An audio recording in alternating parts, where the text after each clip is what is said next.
Alright, let's play a game that requires super precision joystick action. Oh yeah, this is gonna fucking rule. Hopefully I'll be able to beat my high score of 5.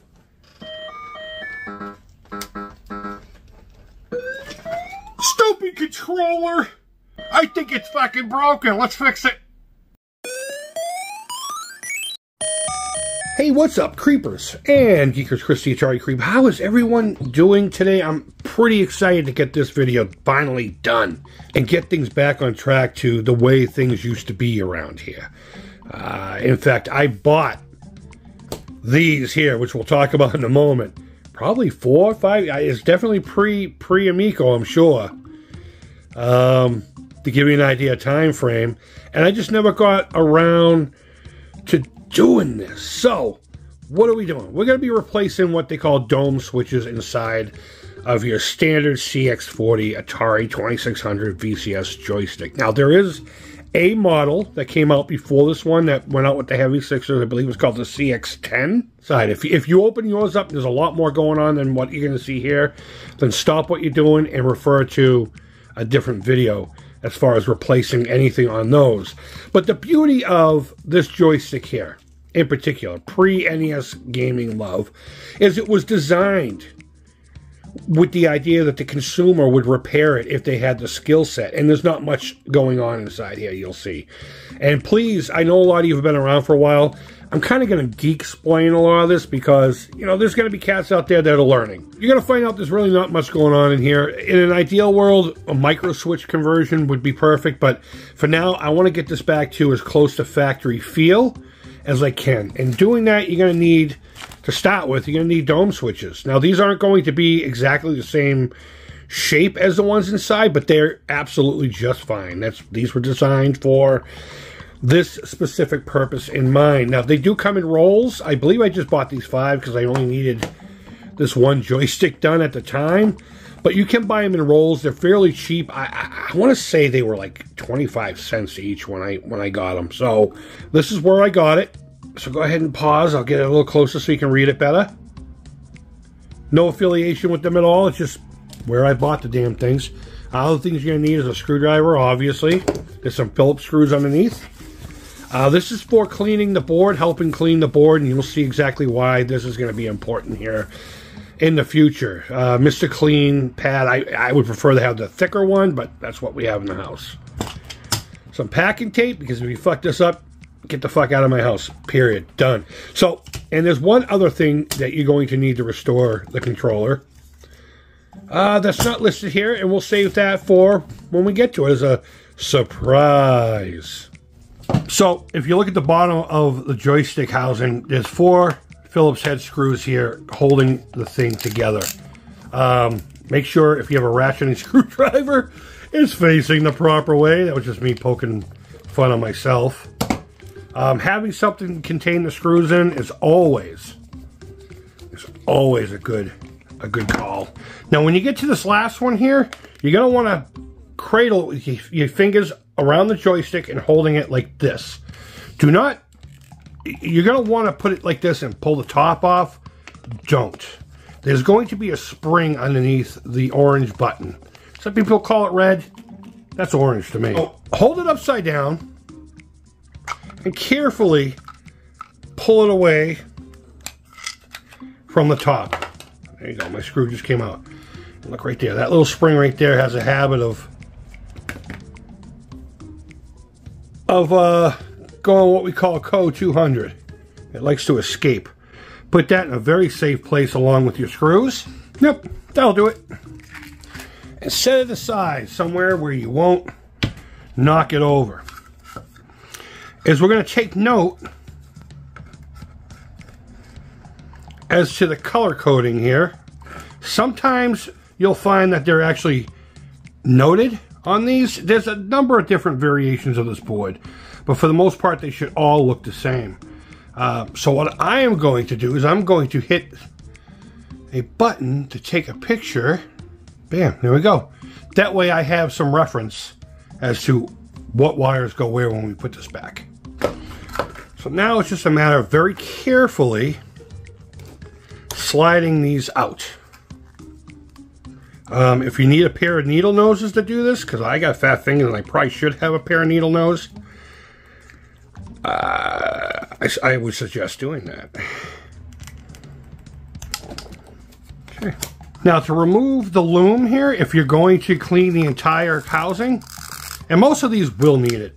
Luckily for me, this controller has been, you know, taken care of. So you literally just lift this thing up, twist it, and it'll just come right out. But be careful. Be careful when fishing these things through, because your little connectors here, your crips, they can easily pull out of the wire, and that's a nightmare. If you're not able to crimp them back on, which you can do, but it's not the funnest of things, and sometimes it's not the easiest. You'll end up having to buy a whole new wire. So be careful of that. And this is what you're left with. You're left with a box. You're left with the top of your joystick. So just to be thorough, we're going to break this down further. Now this white thing can be kind of a pain because it's inside of a rubber sleeve, and it wants to, you know, it wants to suck out. So just hold on to the sleeve, pull it out, do what you got to do. So looking at this, these nipples here, I guess you'll call them a nipple, are what depresses the dome switches. So you always want to look at those, make sure this is not cracked in any way. That's a very common repair on these, to replace this, and again, they're readily available. I'm pretty sure you can get these at the same place I got the dome switches. So this one looks fine, just needs a cleaning. Now this right here, that used to go on the inside of here. It's ideal to put it back. We're just gonna have to go with it for now, in the interest of keeping this video going. So I'm gonna go clean these parts, and then I'll come back and you and I will just focus on this. All right, so while those are drying, and please let everything dry thoroughly. Now we got to remove this plastic film. It's basically just a tape, you know, much like packing tape, wink, wink, nudge, nudge. And that's all that's holding these bad Larrys on. I don't think they had adhesive properties from the factory. But regardless, the idea here is now we got to peel this plastic layer off and then clean the board and prep it for when we are going to apply the new switches. And this could be a little tough if you got fat fingers. I'm not recommending you do what I'm doing with the X-Acto blade, but if you do, be very careful. There we go. All you got to do is get it started. That's it. And please remember, this tape, 30-something, 40 years old. Listen to what it's telling you. Like right here, it ripped right here. Man, you don't want multiple pieces. You don't want to be fighting with multiple pieces. So it's just as simple as that. Just peel tape from the board. Doesn't matter what direction you go in. If you want to go lengthwise, that's fine too. And there you go. I know a lot of people would be tempted to hang on to these, but don't. Just the junk, the trash, get rid of it. Get rid of it. And there we go. We got a naked board, but it's covered in goo. So now we just got to clean the adhesive off the board. All I have here simply is some warm water, right from the tap. It's got some Dawn dish soap in it. That's just what we have in the house. Any, I suppose, dish soap will help. The dish soap will not only help break down the glue, but it'll also lubricate it, so while you're scraping, you're not removing any of the contact or trace or whatever the heck you want to call it. And that's it. You just want to do this until you get all of that off. And it's okay to get this wet. It's okay to get your electronics wet as long as there's no current going through them. And you dry them quick. Don't let them rust up and corrode. The other thing keep in mind is that magic erasers, they're little sandpaper things. I don't remember what the grid is on them, but it's basically foamy sandpaper. So please be very careful. Be very careful when using this on anything. One more quick little scrubby. I'll put it in there just for good measure. Clean it up. And now we need to let that dry thoroughly. Don't scrape, pat dry. Pat. And I'm using Viva because there's no lint. It's really the only reason I'm using that. I'm sure any other paper towel will be more than more than conducive for this job. Now, there is still some I can see. So I'm going to continue doing this until it's all gone. So one last thing I do want to note about cleaning these things. I don't want anyone to think that if you like to use Goo Gone and stuff like that, or you have success with it, to not use it. I'm just saying that my experience, this is what's worked best for me. In this case, there were some trouble spots in this, and I did have to introduce some Goo Gone. So I have the kind that you can spritz on. It's a larger handle bottle. And, you know, I massaged it in gently with a toothbrush, a real soft toothbrush that I got from the Dollar Tree or something like that. And I let it sit for about 5, maybe 10 minutes at best. And then I went back to Mr. Clean and the soapy water to remove that. Now we can finally get back to these dome switches. Now, dome switches come in a number of different shapes. You saw the ones that were in my controller were mostly round, except for a little spot cut flat. Ones I typically see look like this, but they have 3 prongs instead of 4. But the beauty about the way they set this up, and I'm sure this is how they were in the factory, they already have like a little adhesive here, like a tape. So as long as you cut around and you leave a little of the tape exposed, you can use that to secure down the dome switch. And then I still put a big piece of packet tape over on top of all of that afterwards to secure everything. We'll get to that when we get to that. So let me cut these and get them ready to rock and roll. And we'll start putting these on the board. You're going to see when you get these, there's going to be a section where it doesn't look like it's touching the backing. You want to go around the edge of that. At least in my case you do. One of these are going to have to be placed on here a little more careful than the rest of them because they're so close to here. And you don't want tape getting on this connection or else the crimp won't make a proper connection. So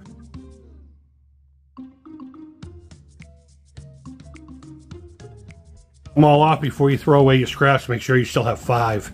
I have thrown one away by accident. It's easy enough to fish out, but why have to go through that, right? All right, so looking here, we're going to do this one first.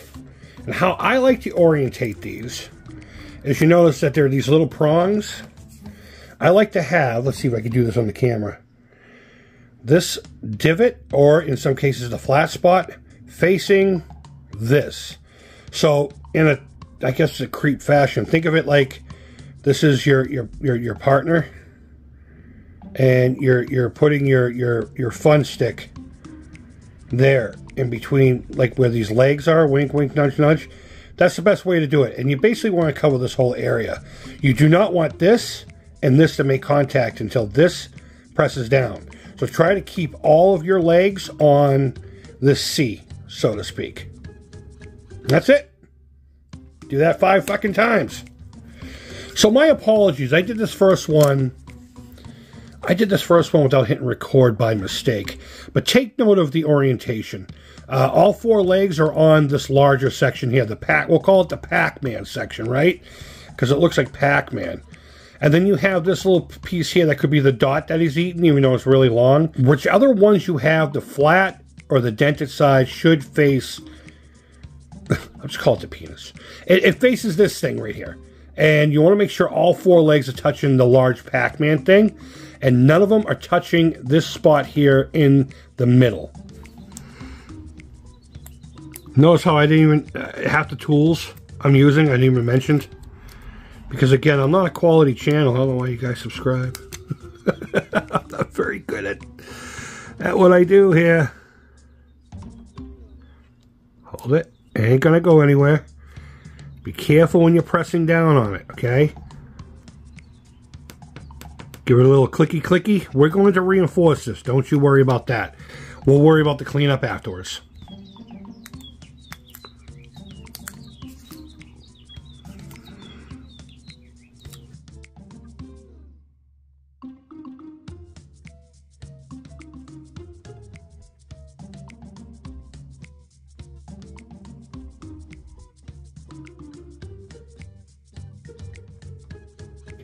So now we get to this bad Larry right here, and this is the one that's going to need a little special attention.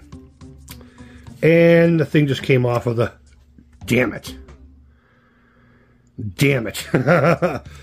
Oh no. Alright, well.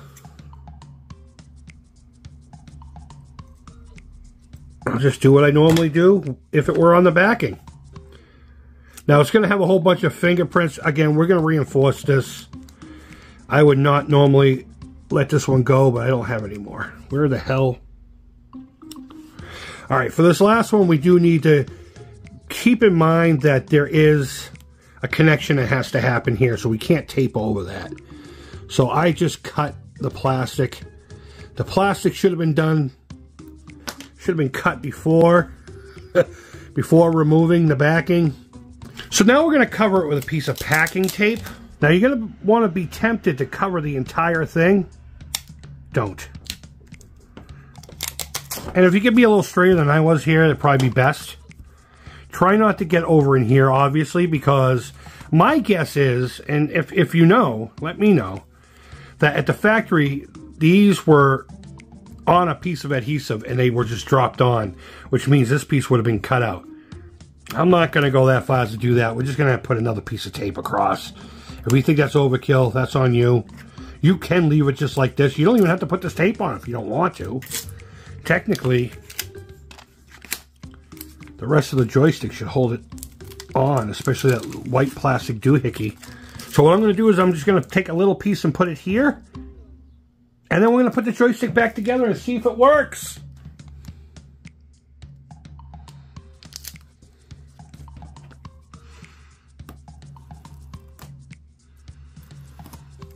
I know what you're thinking. Of course I'm going to pop these. Be careful. Don't cut the leads, the traces, whatever you want to call them. There you go. Let's get it back in the box. Now, as I'm feeding this through, again, be very careful of these right here. These are extremely delicate. So don't touch them unless you absolutely have to. And if you do it like this, right here at this base here, so you're not really pulling on anything. Now we just got to reverse the process. Feed this thing through. I don't know if you can see it. You see that little gray section here? That's like a round indent, and that's supposed to slot into a piece right here. So the best way to do it is just line up to where it's supposed to go down into, and just do that. It'll pop right in. It keeps it from you yanking this off of the board. In all seriousness. So now what we got, where that picture came in handy, I wrote this down just for giggles because I knew I was going to be using my phone to make this video, and that's what I took the picture with. So I have all the colors here that correspond with each pin. It's just a matter of making sure they're connected. So there we go. Another thing you can do, make sure they're not touching the next, Another thing you can do also is if your connections were really corroded. Mine aren't. They didn't have much corrosion or carbon scoring on them. And that's the important thing to talk about, is the carbon. You remember when we would take the, where's the blue guy? You remember when we would take our NES carts and blow into them? And we thought that was the magic cure-all? And it had nothing to do with that. Maybe the moisture helped to make a contact for a few seconds, but it was more about removing the cartridge and putting it back in, scraping these contacts, and getting, where am I at? Blue, where's the black? And cleaning the contacts themselves of the carbon. Whenever electricity passes through, it's going to leave something behind. In this case, it's carbon scoring. That's what that is. I found that out with the walkie-talkies at my facility. They started to not reach as long as they used to. And I noticed inside the antenna slot, it was all black. So we would clean that up, and it would make the connection right as rain. A lot of people have a million ways to do it. I use a simple pink eraser. What's an eraser? It's something that was designed to rub onto something very delicate and remove carbon. Bam, there you go. Luckily, I didn't have to do that. So with your games, I would do that before I would use any kind of alcohol. And depending on what kind of alcohol you get, it could have glycerin in it. And that's going to leave a film, which is going to collect dust and all kinds of grime and grossness. All right, so let's make sure we're good here. We have orange, we have green, we have blue, we have black, we have white, and we have brown. It's as diverse a wiring loom as any can be. With this, it's actually pretty simple. There's only one way it can go. This large nub here goes to the top. That's the top. Bippity bam, Bob's your uncle. I'll put this bad Larry right here. Some of them will have a little nipple protruding on the side to go with indents Let me know in the comments. I'm not the end-all be-all when it comes to Atari. In fact, there's a lot of really great channels out there. One of the newer ones is called the Atari Network or something like that. Really good dudes. Really good dudes. I have a lot of fun watching their stuff. You see where I failed already? I didn't cut a slot for here. I'm just going to cut an X into it. And then do this. And then cut around. I should probably do it from this side. There we go. Because you don't want that hanging up on this. So, very carefully, see, I'm doing this with a camera in front of me. Just line the board up with the top half. There we go. There are pegs here to help line you up. Again, your joystick might vary. There were differences in different models or different revisions or so. All right, so now that you think you got that good, reverse the process, hold the joystick down. Just be very careful putting this back together. If it fights you at all, like right here, there's a little bit of a gap. Get in there, make sure the wires aren't doing anything crazy. When you can do this evenly all around, the button feels like it's working, screw the fucker back together. If you really want to go all out, you could have just left these screws in vinegar for a few hours and then scrubbed them with a wire brush and they wouldn't have as much corrosion on them. Luckily, mine don't really have a lot. Another tip, and this is something we probably should have done, is tested the board before putting it back together. You can do that by just pressing the dome switches down. We probably should have done that before buttoning it up, but it doesn't matter. I don't have anything else I could fix it with if that didn't go well. Suppose I could have made adjustments.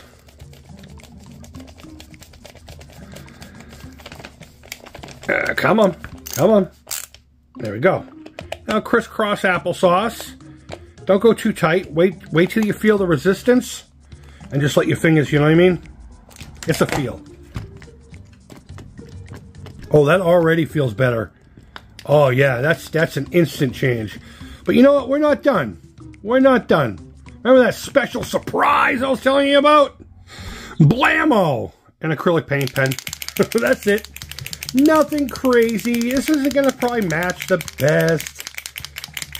I'm sure there's going to be 100 comments about what color exactly, what color code I should be working with.